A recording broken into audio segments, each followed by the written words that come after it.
नमस्कार दोस्तों, news India में आपका फिर से स्वागत है। दोस्तों, आज हम इस वीडियो में बात करने वाले हैं एक बहुत ही अहम सवाल के बारे में, जो कि सीधे सीधे रिलेटेड है इंडिया और अफ़गानिस्तान से।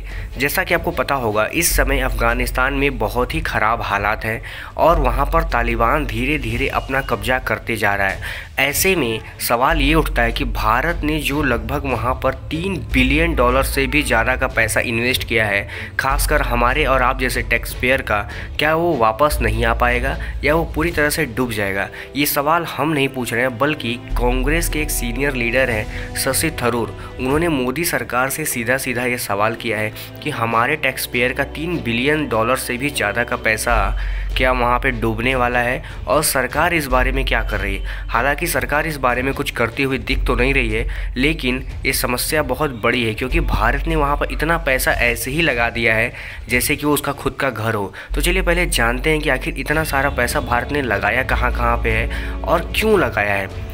जैसा कि आपको पता होगा कि लगभग 20 सालों से वहाँ पर यूएस और नेटो की फोर्सेस काम कर रही थी और अंत में उन्होंने हार मानकर अफ़गानिस्तान छोड़ दिया। ऐसे में उसी समय भारत भी अपनी दोस्ती बढ़ाने के लिए और उनके साथ काम करने के लिए अफ़गानिस्तान की गवर्नमेंट के साथ वहाँ पर बहुत सारे प्रोजेक्ट पर अपना पैसा लगाया और अपने सारे लेबर वर्कर इनको भेजकर वहाँ पर बहुत सारे काम कराए। अब आपको जानकर आश्चर्य होगा कि इस समय भी भारत के लगभग 400 से ज़्यादा प्रोजेक्ट वहाँ पर चल रहे हैं और लगभग भारत ने लगभग $3 बिलियन से भी ज़्यादा पैसा वहाँ पर लगा चुका है।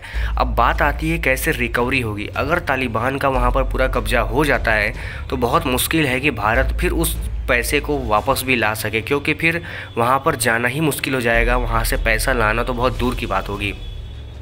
तो पहले चलिए जानते हैं कि वो कौन कौन से बड़े प्रोजेक्ट थे जिस पे भारत ने बहुत सारा पैसा लगाया है। इसमें सबसे पहले नाम आता है सलमा डैम का, जो कि 42 मेगावाट पावर का एक हाइड्रो प्लांट है। इससे बिजली उत्पादन किया जाना था। बाद में चलकर इसका नाम बदल दिया गया और इसको इंडिया अफ़गानिस्तान फ्रेंडशिप डैम भी कर दिया गया। लेकिन मज़े की बात तो ये है कि इसके कुछ दिनों बाद जैसे ही तालिबान ने उस एरिया में अपना अधिकार जमाना शुरू किया, उस एरिया के जितने भी सिक्योरिटी गार्ड्स थे उनको मार दिया और यहाँ तक कहने लगा कि ये जो एरिया आता है वो तालिबान के हिस्से में आता है। अब समस्या ये है कि अगर वो एरिया तालिबान के हिस्से में आता है तो भारत को वहाँ से रेवेन्यू कैसे मिलेगा, और क्या भारत का वो जो डैम है जिस पे भारत ने इतना सारा पैसा लगाया है, क्या उस भारत अपना अधिकार जता भी पाएगा। दूसरे नंबर पे आता है जारंज डेलाराम हाईवे। ये एक बहुत बड़ा हाईवे है जो अफ़गानिस्तान में बनाया गया है और सबसे अच्छी बात तो ये है कि इसको भारत के बॉर्डर एंड रोड ऑर्गेनाइजेशन ने बनाया, यानी कि इसको भारतीय कंपनियों ने ही बनाया है।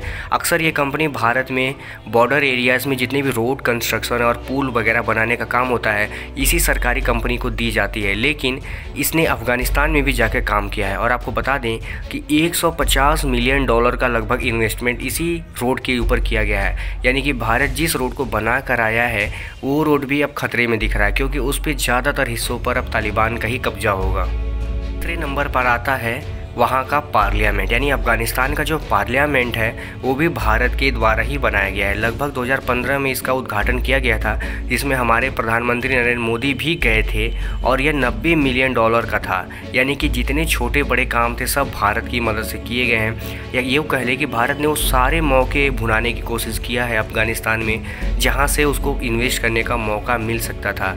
अब सवाल ये उठता है कि ऐसे देश में भारत इतना इन्वेस्ट कर रहा है जहाँ का फ्यूचर ही साफ नहीं है। कौन जाने कल के दिन अफ़गानिस्तान में तालिबान का कब्जा हो और भारत को वहां से भागना ही पड़े। फिर भी भारत ने इन्वेस्ट किया है। छठे नंबर पर आता है वहाँ के स्टोर प्लेसेस।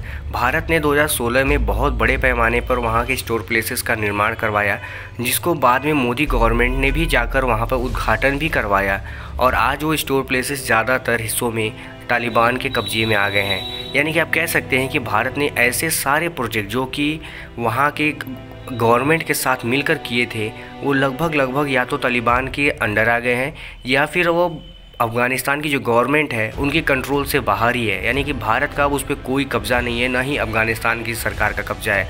इसके अलावा भी भारत ने वहाँ पे पावर इंफ्रास्ट्रक्चर में काफ़ी इन्वेस्ट किया है।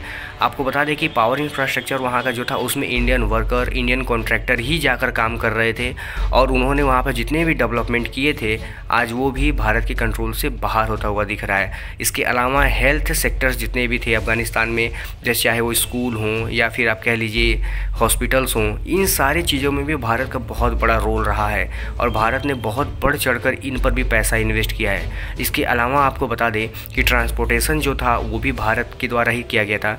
और ट्रांसपोर्टेशन का तो हालत ये है कि आपको आश्चर्य होगा कि भारत ने लगभग 400 बसेस गिफ्ट कर दिए थे, 200 मिनी बसेस गिफ्ट किए थे और 285 मिलिट्री व्हीकल्स को भी गिफ्ट किया था। इसके अलावा 10 एम्बुलेंस और 3 एयरक्राफ्ट भी गिफ्ट किया गया था, यानी कि एयर इंडिया का 3 एयरक्राफ्ट भी उनको दिया गया था।